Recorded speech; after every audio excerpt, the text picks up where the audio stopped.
देता है और उसके होठों को फोर्सफुली किस करने लग जाता है। मधु उसके कंधों पर मारने लग जाती है, लेकिन मोहित को उसके छोटे छोटे हाथों से कोई फर्क नहीं पड़ता है। तो मोहित उसके हाथों को पकड़कर उसकी पीठ से लगा देता है। और पहले तो मधु बैक किस नहीं कर रही थी, लेकिन फिर वह भी मोहित की किस पर पिघल जाती है। मोहित अपना एक हाथ उसके शरीर पर फेरने लग जाता है और उसकी बॉडी को सहलाने लग जाता है। मधु अपने आप को कंट्रोल करने की बहुत कोशिश करती है। कब दोनों जमीन पर लेट जाते हैं, दोनों को पता ही नहीं चलता। मोहित मधु के होठों को काट देता है और अपना चेहरा उसकी गर्दन में छुपा लेता है। मधु अपनी तेज चलती सांसों को कंट्रोल करती है और अपनी आंखों को बंद करके मोहित से बोलती है, मोहित, तुम्हें पता है ना मैं कृष्ण से प्यार करती हूँ। जब मोहित मधु की बात सुनता है तो एक पल के लिए वह रुक जाता है, लेकिन अगले ही पल उसकी गर्दन पर किस करके काट देता है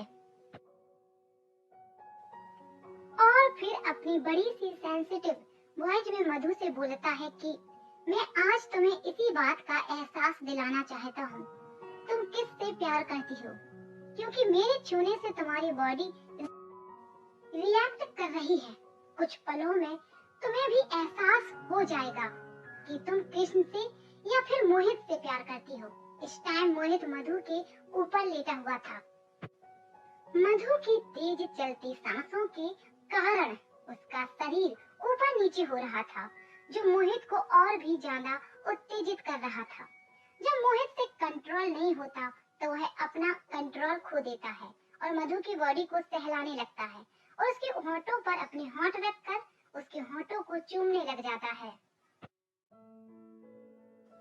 मधु घूर कर मोहित को देखती है तो मोहित मुस्कुराकर मधु को देखता है।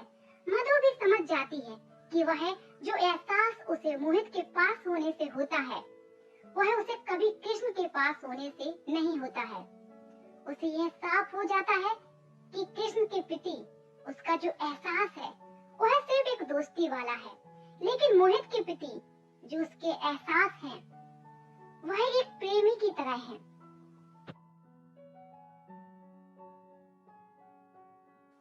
वह अब खुश थी, उसको अब उसके प्यार का एहसास हो गया था। मोहित भी खुश था कि मधु को समझ आ गया कि उसका शरीर, उसका दिमाग, उसका दिल सिर्फ और सिर्फ उसे चाहता है, ना कि कृष्ण को। कृष्ण सिर्फ उसका दोस्त है। अब थोड़ा सा इनके बारे में भी जान लेते हैं। यह तीनों कौन है? कृष्ण और मोहित दोनों राजवीर के सगे भाई हैं। दोनों ही राजवीर से बहुत प्यार करते हैं। जिस दिन राजवीर को घर से निकाला गया था, उसी दिन इन दोनों भाइयों ने भी घर छोड़ दिया था। कृष्ण को पता नहीं कि राजवीर इंडिया वापस आ गया है, वह तो बस उसे ढूंढने की कोशिश कर रहा है, क्योंकि इसे यह तक नहीं पता कि जिस राजवीर सिंघानिया से पूरी दुनिया डरती है,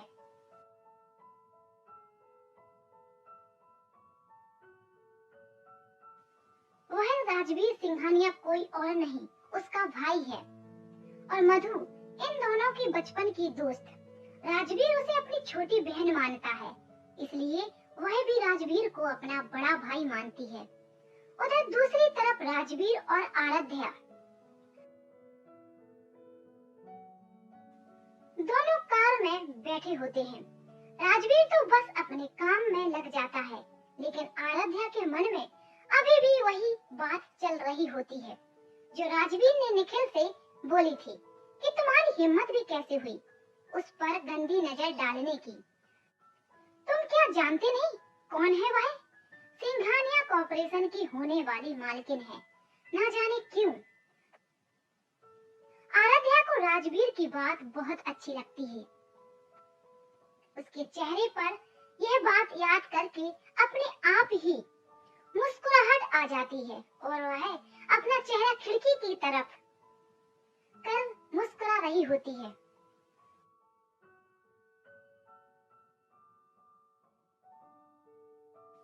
राजवीर भी अपनी चोर नजरों से आराध्या को ही देखे जा रहा होता है। उसे डर था कि कहीं आराध्या उसकी इस बात के लिए उससे नाराज ना हो जाए। उसे अब डर लग रहा था। पहले तो उसने गुस्से गुस्से में बोल दिया था। वह अपनी नजरों से देखता है तो वह देखता है कि आराध्या चुपके से मुस्कुरा रही है। उसका मुंह खुला का खुला रह जाता है। वह अपने मन में सोचता है कि ये किस बात को लेकर इतना मुस्कुरा रही है। तभी उसके दिमाग में कुछ आता है और उसके होठों पर एक शैतानी मुस्कुराहट आ जाती है। राजवीर धीरे धीरे अपना चेहरा आराध्या के पास ले जाता है। आराध्या तो बस ऐसे ही मुस्कुरा रही थी। लगभग 1 मिनट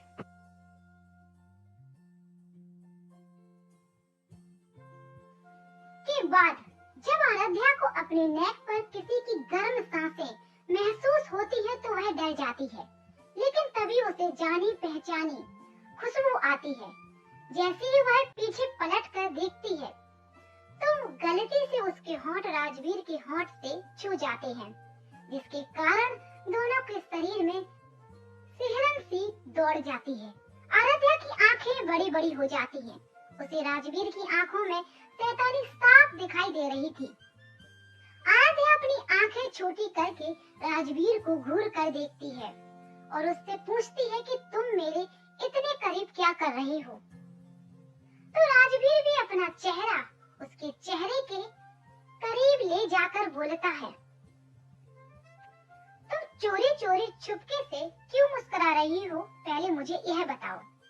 आराध्या राजवीर की बात सुनकर घबरा जाती है और अपना चेहरा खिड़की की तरफ कर लेती है और बड़े ही एटीट्यूड के साथ बोलती है कि मैं तुम्हें बताना जरूरी नहीं समझती। राजवीर उसकी बात सुनकर अपना चेहरा सख्त कर लेता है और बोलता है कि अगर तुम मुझे यह नहीं बताओगी तो ठीक है, और उसकी कमर से उठाकर उसे अपनी गोद में बिठा लेता है। आराध्या तो शोक में चली जाती है। उससे तो समझ ही नहीं आता कि अभी अभी क्या हुआ उसके साथ। राजवीर की पकड़ आराध्या की कमर पर ढीली थी और फिर जब आराध्या को होश आता है तो वह राजवीर की पकड़ से छूटने के लिए छटपटा रही थी, जिसके कारण राजवीर की पकड़ उसकी कमर पर मजबूत हो जाती है और वह बस एक तक आराध्या को ही देखे जा रहा था।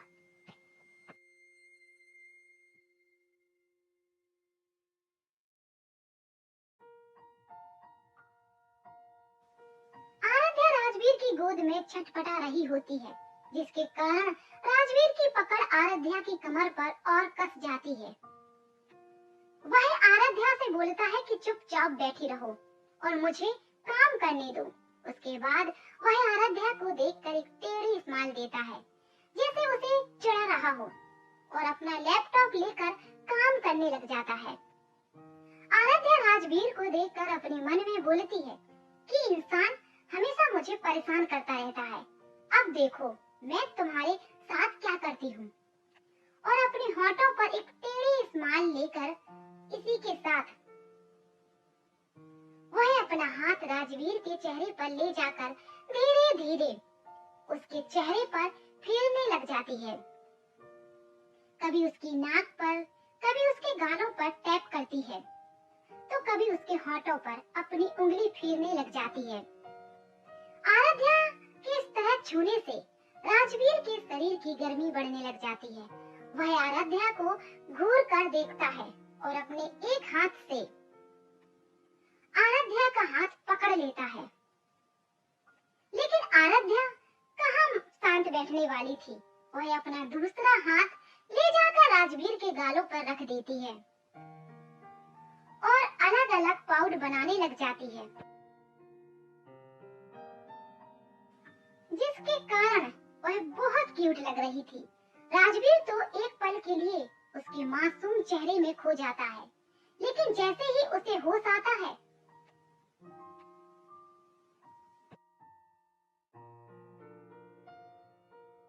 कि अपने मन में कहता है कि राजवीर एक जंगली बिल्ली के जितनी मासूम दिखती है उतनी है नहीं।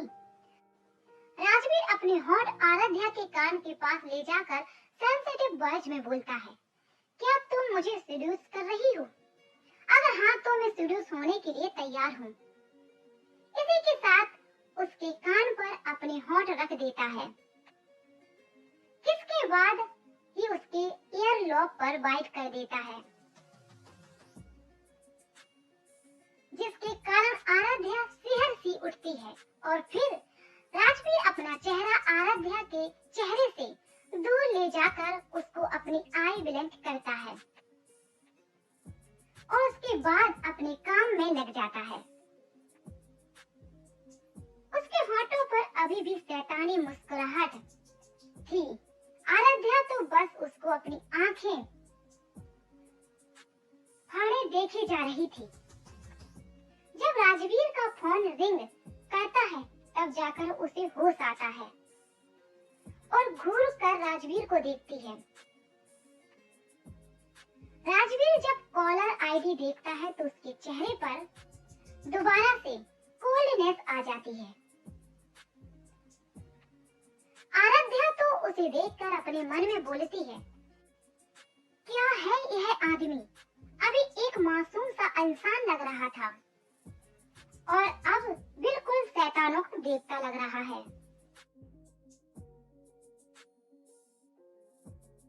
हे भगवान, कहीं इससे पंगा लेकर मैंने कोई गलती तो नहीं कर दी। तभी उसके कानों में राजवीर की आवाज पड़ती है जो फोन पर बोल रहा होता है।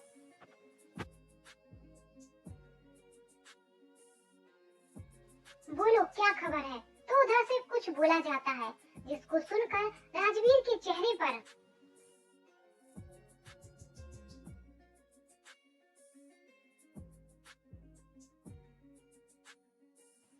एक शैतानी मुस्कुराहट आ जाती है। जब ड्राइवर और रोहित राजवीर की स्माइल देखते हैं तो वह दोनों एक दूसरे को देखते हैं, जैसे अपनी आंखों से पूछ रहे हो कि अब क्या हुआ है जो यह शैतान ऐसे मुस्कुरा रहा है।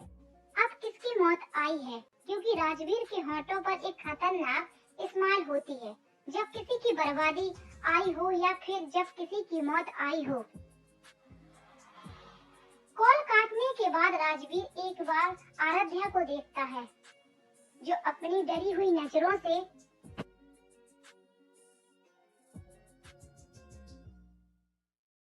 राजवीर को देखती है। राजवीर उससे पूछता है कि क्या हुआ, तो आराध्या राजवीर से डरती हुई बोलती है कि तुम मेरे पास मत आओ और तुम ऐसे बिहेव क्यों कर रहे हो जैसे तुम बहुत ज्यादा बुरे इंसान हो।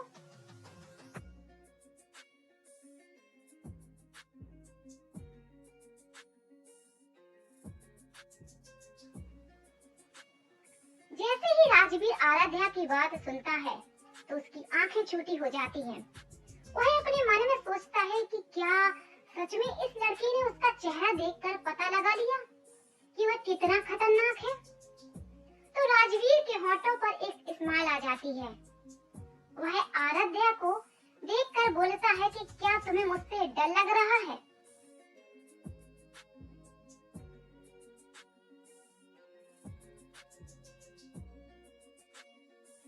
आराध्या राजवीर की बात सुनकर हड़बड़ा जाती है और हकलाकर राजवीर से बोलती है कि मैं तुमसे क्यों डरूंगी। इसके बाद अपने मन में बोलती है, आराध्या तूने शैतान को बोल तो दिया है कि तुझे उससे डर नहीं लगता, लेकिन तू ही जानती है कि इससे तुझे कितना डर लगता है।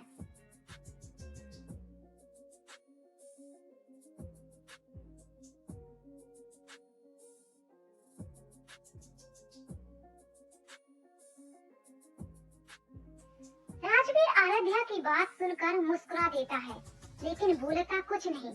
उसके बाद आराध्या को उठाकर सीट पर बैठा देता है और ड्राइवर से बोलता है कि कपूर मेंशन ले चलो।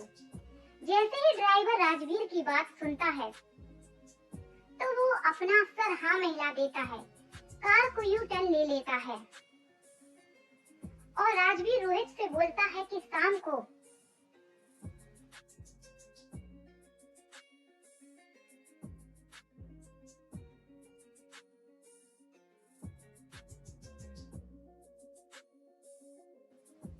जेट रेडी रखना को बोलो, हमें आज ही मनाली के लिए निकलना है। रोहित भी समझ जाता है कि जरूर कोई बात है जो यह शैतान मनाली जाने को बोल रहा है। उसके बाद वह अपने फोन से किसी को कॉल करता है और कुछ इंट्रोडक्शन देकर कॉल काट देता है। रोहित को बोलने के बाद राजवीर आराध्या से भी बोलता है कि तुम मेरी असिस्टेंट हो, इसलिए घर पहुंचकर जल्दी अपनी पैकिंग कर लेना, क्योंकि हम वहां पर 5 दिन रुकने वाले हैं। जैसे ही आराध्या राजवीर की बात सुनती है, आराध्या राजवीर की बात सुनकर हड़बड़ा जाती है और हकलाती हुई राजवीर से बोलती है कि मैं तुम्हारे साथ क्यों चलूं? तो राजवीर शैतानी मुस्कुराहट के साथ धीरे धीरे आराध्या के करीब आता है